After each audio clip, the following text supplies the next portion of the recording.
Hello guys, and welcome back to another cold episode. On today's episode, we are back with some more Yu-Gi-Oh! Duel Links action, and as you can tell by the title and the thumbnail, we are talking about Noble Knights. Yes, that tier 1 threat that was the reason balance and a lot of those other skills got nerfed.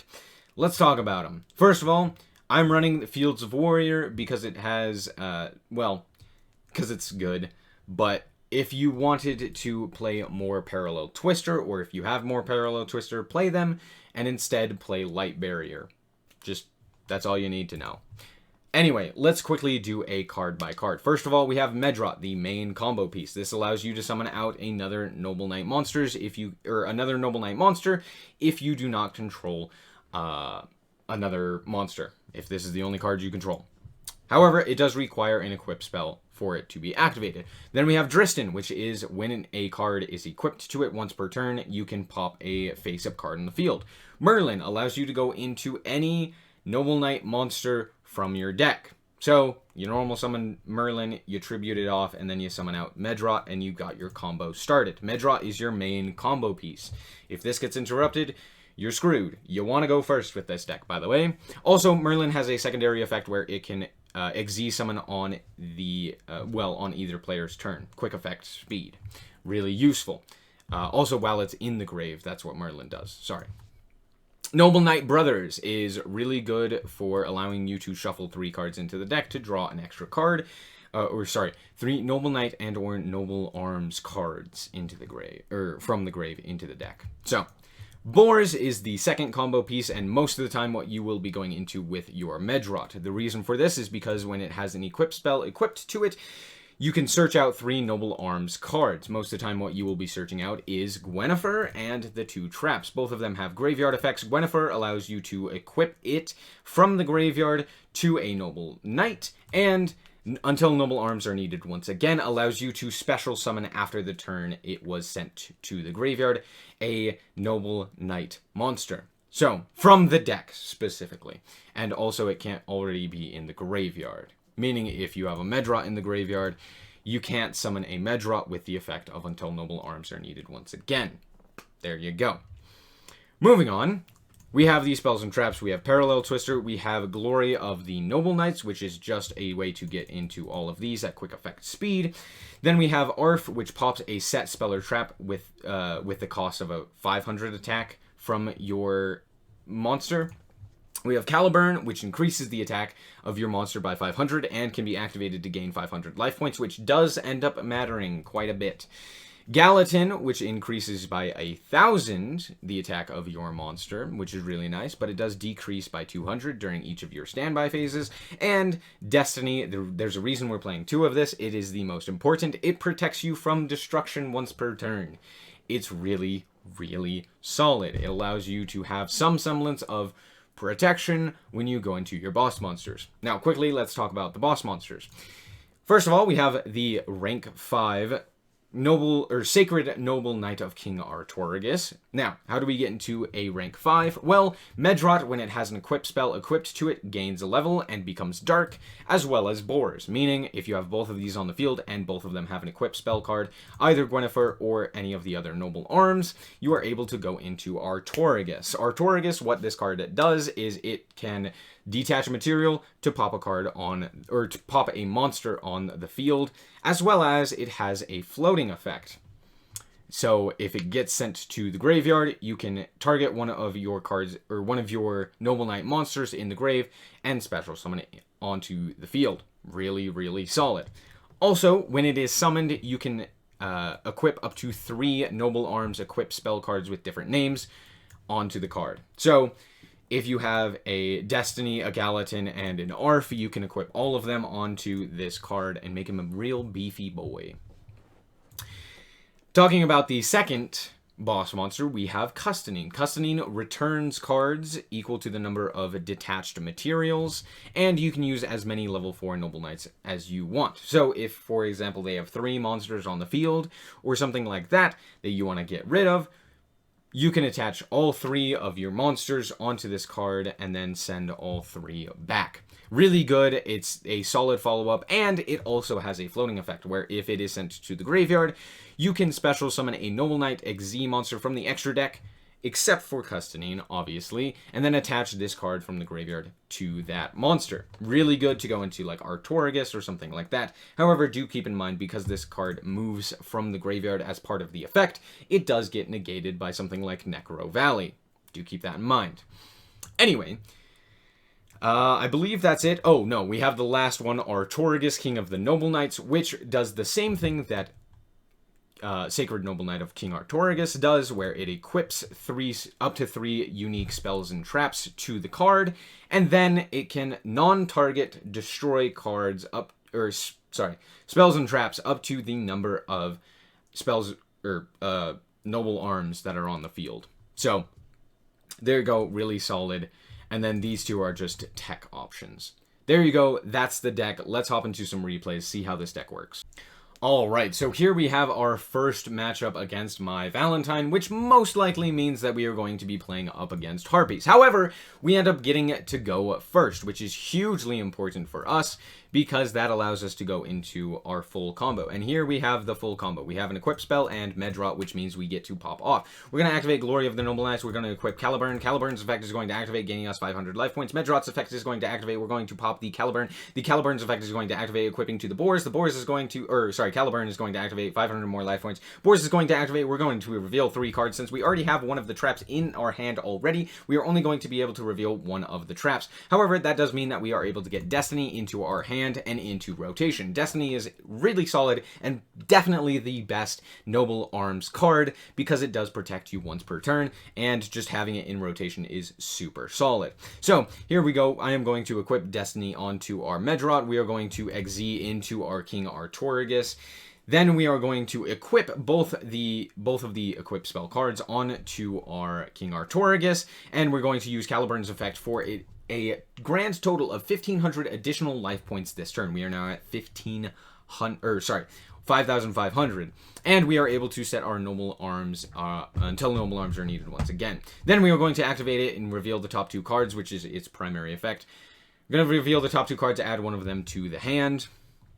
They are going to pop off. They're going to pop a whole bunch of cards with their Harpy's Hunting Ground. Here, I am going to actually chain the secondary effect of our Until Noble Arms are needed once again in order to go into Dristin. The reason for this is because they chose to pop our Caliburn. Caliburn is then going to re-equip onto this Dristin here. And then Dristin is going to pop the Cyber Angel. They are going to add, back the Elegant Egotist with Hysteric Signs, activate Elegant Egotist to go into their Cyber Harpy Lady once again. They are going to pop the Equip spell card. They are going to then activate the Harpy's Hunting Ground once again. We are going to re-equip our Noble Arms of Destiny back to this Dristin after they send our Artorigus back to the deck, which means it doesn't get its floating effect. But it does mean that Dristin is now not going to be destroyed by battle once per turn. And they end up destroying Caliburn again.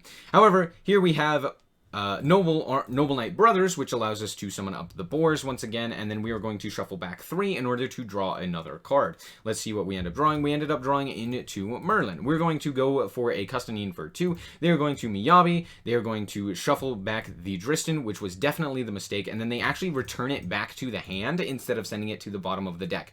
I genuinely do not know why they decided to do this instead of returning the Custanine. I think it was because they were worried that I would be able to activate Until Noble Arms are needed once again to bring back the Dristin and then have an equip spell card to go and pop their Cyber Lady. However, this is much worse. I can just return it to the hand with the cost of 1 and still keep a Custanine onto the field that can't be destroyed because of Destiny. We are then going to special summon the Boars onto the field. We are going to equip a Gallatin to it, boosting it by 1,000, and then equip once again the Gwennifer onto our Custanine, and that is well over lethal. They had nothing left, and we end up winning. Harpies is one of the hardest matchups for this deck, and just going first means that we ended up winning. So I know I talked really fast in that last replay, but that's because there is so much going on in all of these replays, so if you really want to, you can slow down the video and hear exactly what I am saying or what I'm talking about. Here we go again. We are actually going second, I believe, this time, and we didn't end up drawing the combo. However, we did end up drawing Brothers. We were going up against Fur Hires, which is kind of interesting, and they do end up popping our Sojin. This is why Sojin is weaker than something, or Fields of the Warrior is weaker than something else, like a Light Barrier. We're just going to go into Custanine here. We're going to return those 2 cards to the, or we're actually just going to return the 1 card to the hand, and then we are going to attack in. The reason I didn't return this card back to the hand as well was because I wanted to force him to have another copy of Donpa or something along those lines for the Fur Hires, so that he couldn't just do the same thing to get out his Dyna. So that's why. I don't know. Hair in my mouth. So he actually ended up having another Donpa. He's going to go into his Dyna. He's going to pop our Custanine, and then he's going to banish our Custanine and the brothers from the graveyard, which means that Custanine does not get its effect. However, we ended up drawing, finally, a Caliburn, which is an equip spell card, and we are able to utilize the effect of Until Noble Arms are needed again, as well as Boars now. We also gain 500 life points, and at this point, we can literally just walk in to this Donpa and win the game. He goes for a Treacherous Trap Hole. However, guess what? We have Glory to the Noble Knights, and we are going to equip our Medrot with the Noble Arms of Destiny. Caliburn is then going to equip to it. Caliburn is then going to activate the effect to gain another 500 life points. We are going to summon up the Dristin. Dristin effect is going to now activate to pop the Dyna, and then we are going to equip the Gwynnifer from hand and deal well over lethal. There you go. Moving on. Now, I will note that all of these were played in Platinum, which means that it's not exactly the highest quality of players, but it is early in the season, meaning that a lot of higher tiered players, a lot of King of Games players are still in Platinum. So, don't mind you, it's still competitive, but here we are up against the worst deck, Triamids. Woo, Triamids. However, we didn't end up drawing the combo, which means, how are we going to do this? Let's see how this plays out. Obviously, Triamids are going to do their thing. They're playing balance, which means they have a set card, but we finally draw into a Merlin. Merlin is going to get ourselves a Medrot. We are going to equip the Caliburn. Caliburn is going to activate. Oh, just kidding, except, oh, our guy doesn't get destroyed because we had Glory of the Noble Knights, allowing us to go into our Destiny. However, they are also going into Triamid Fortress, so this Treacherous Trap Hole literally did nothing. Nothing got popped. Awesome. However, now they have Sphinx on the, or in the hand, which is really dangerous for us. They can special summon it through a myriad of ways. We're going to destroy the Caliburn. Caliburn is then going to equip to the Boars and get another 500 life points. We're going to reveal 3 cards. We're going to reveal the Gallatin, importantly, and it's going to get added to the hand. Artorigus is then going to be summoned, and we are going to equip both of these cards to us because, honestly, having a protection is much more important for me than having an additional set of attack points.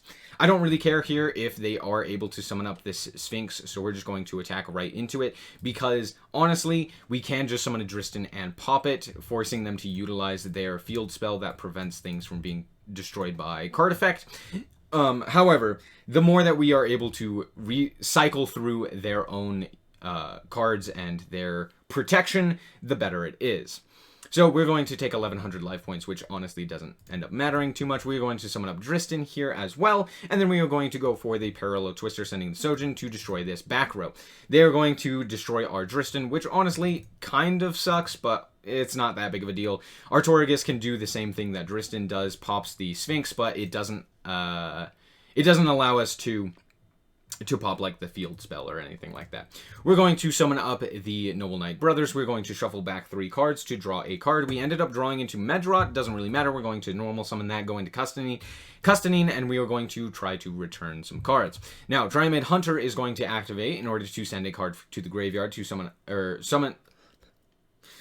Triamid King Golem is just going to summon back this Hunter. Hunter is then going to activate once again in order to go into King Golem, but guess what? It really just doesn't matter. Triamid Fortress is going to add back the Sphinx. Again, none of this really matters all that much. Yes, Sphinx does end up getting onto the field as a 4100 or 4500, but honestly, it just doesn't matter because of the fact that we can just deal with it so easily. Just pop it, right? We still had Dristin that we had access to, and yeah, Arf is able to pop the entire field because the back row was popped with Arf, and when it was equipped, we popped the field spell. Anyway, that's the duel, and they had a set Treacherous as well. They drew both Treacherouses. Woo, gotta love Triamids. Alright, this will be the final replay here. We are up against Jaden Yuki, and we do end up getting to go first here. Also, for some reason, I have a win streak that's insane. I think I wasn't playing Noble Knights before this, but it doesn't really matter. So, we actually end up getting the combos. This is a perfect example of what the combo is doing, right? This is how you want to be playing the game, right? Caliburn, with the start of Medrot and Caliburn, you're able to gain those 1,500 life points. You're able to search a bunch of cards. I ended up with 2 Noble Arms until Noble Arms are needed again, and Gwynnifer in the hand, which is incredibly unlucky, but happens sometimes. We ended up getting the Caliburn and Destiny, as well as setting the Until Noble Arms are needed once again. We're going to just fire that off immediately, because guess what? It doesn't really matter when we fire it off. It's mostly for the graveyard effect anyway, and it can't be utilized this turn. Anyway, he's going to activate Aqua Dolphin. He's going to see our hand, but honestly, it's not really that big of a deal. He's going to go for Neos Fusion, going into Grand Mole, which allows him to spin the card back to the extra deck. And then he's going to sit on the field. Guess what? That doesn't end up mattering all that much, because we were going to Parallel Twister and get rid of it. We are then going to summon up the Medrot, or sorry, not the Medrot, the Dristin, pop another card. We're going to pop this Glowmoss because it can be annoying from time to time. We're going to go into Noble Knight Brothers. We're going to cycle back 3 cards and draw a card, and then we are going to go into Artorigus. There's a reason that I went into Artorigus here, and it is because I wanted to equip these 2 cards to it. It's just a better boss monster in this situation, because we're not going to be able to kill him with a Custoning, and the floating effect probably doesn't end up mattering all that much, seeing as how they have a way to return cards to the extra deck with things like Grand Mole and just, you know, Spatian Mole. So we're just going to go into the attack. We're going to activate, once again, the effect of Until Noble Arms are needed again. Grab up another card. We saw that the next card is Merlin, which is pretty nice. He's going to go into Aeneas Fusion. He's going to attack for 400 damage, and that's all. We are going to go into Merlin. We're going to go into Medrot. Then we are going to activate the effect of our trap in the graveyard to go into a Custoning. Custoning is then going to spin the card back into the extra deck, and then we are going to attack for well over lethal after equipping with a Caliburn. That's the card. Anyway, we also bypassed the Neos Fusion that was searched and sent to the graveyard. It wasn't searched. It was in the graveyard. So by spinning the card back with Custoning, we were able to avoid that downside. And there you have it. Noble Knights back once again. How good is this deck? Not really. It's pretty mediocre. It's really fun for the ladder, and it's definitely a deck that can get you to King of Games if you so chose. But all in all, it's kind of high rolly, very similar to something like Thunder Dragons, because of the fact that if you are able to go first and able to utilize your entire combo, you are able to pop off really effectively. However, if you are not able to do that, it's pretty weak. It loses to a lot of interruptions. Basically, any sort of interruption going second is like a death sentence and can lose you the game. Because literally sitting on a Medrot that doesn't do anything is pretty mediocre. As well as Merlin not having a quick effect tribute means that it can be interrupted as well. If they summon a Merlin, you can literally just immediately floodgate it. You can karma cut it. You can whatever. It's not going to do anything. It's now gone. And so, yeah, all of that is basically to say that it's very easy to interrupt. And because now we don't have the protection of things like karma cut being easily accessible, as well as just not always having your full combo available. Sometimes you'll draw 4 monsters. Sometimes you'll draw only spells and Noble Knight Brothers. And it's like, well, that's not really going to be all that useful, especially now. Anyway, I still love the deck. It's still incredibly fun, and it's still incredibly fun to play against. Anyway, I hope that you guys did indeed enjoy this episode. If you did, a like is very much appreciated, and if you want to check out more content like this, as well as the rest of, well, more Yu-Gi-Oh! Duel Links action, then just be sure to subscribe. Anyway, thank you guys so much for watching, and remember to always stay frosty. Bye-bye.